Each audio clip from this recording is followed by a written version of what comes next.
Preparation for ironing. Prepare the materials needed.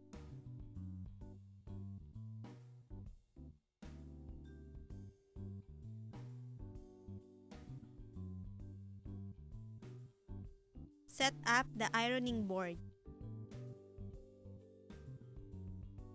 Place a sheet of cloth under the ironing board.